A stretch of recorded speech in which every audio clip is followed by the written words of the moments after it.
Prime Minister Dr. Andrew Holness has reiterated concerns about the infrastructure that exists within the National Water Commission NWC. He maintained that for efficient and continued supply, outdated connections need to be upgraded. The Prime Minister was speaking during the NWC Service Excellence Awards. Ramada Lyons reports. Water has been described as the driving force of all nature. But there's something that threatens to halt that drive. This phenomena, this concept of aging infrastructure.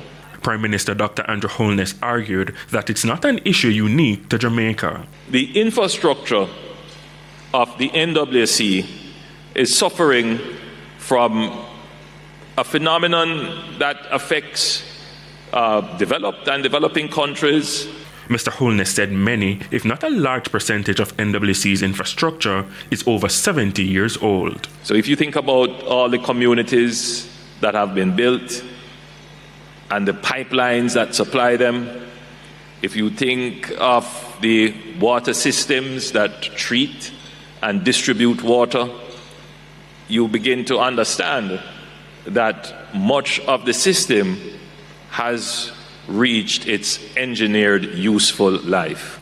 He says systems like the Mona Reservoir and the Hermitage Dam are still operating. However, that's solely because the NWC continues to invest time and energy to keep supply steady. But how long can that be the saving grace? It can't go on forever.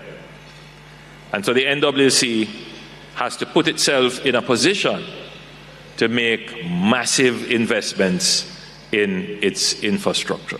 Now, as recovery efforts continue post-Hurricane Melissa, Mr. Holness added that it further brings to focus the role of the NWC in disasters.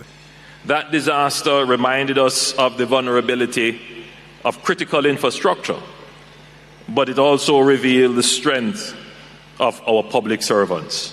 While many Jamaicans were seeking safety and attending to their own families, the National Water Commission's teams were assessing damage, restoring supply, repairing system, re-establishing operations, and supported affected communities. And there are more demands that cause operations to become even more complex. New housing and commercial developments require expanded supplies. Climate change is increasing the frequency of droughts, intense rainfall, flooding, and infrastructure damage. Ramada Lyons, TVJ News.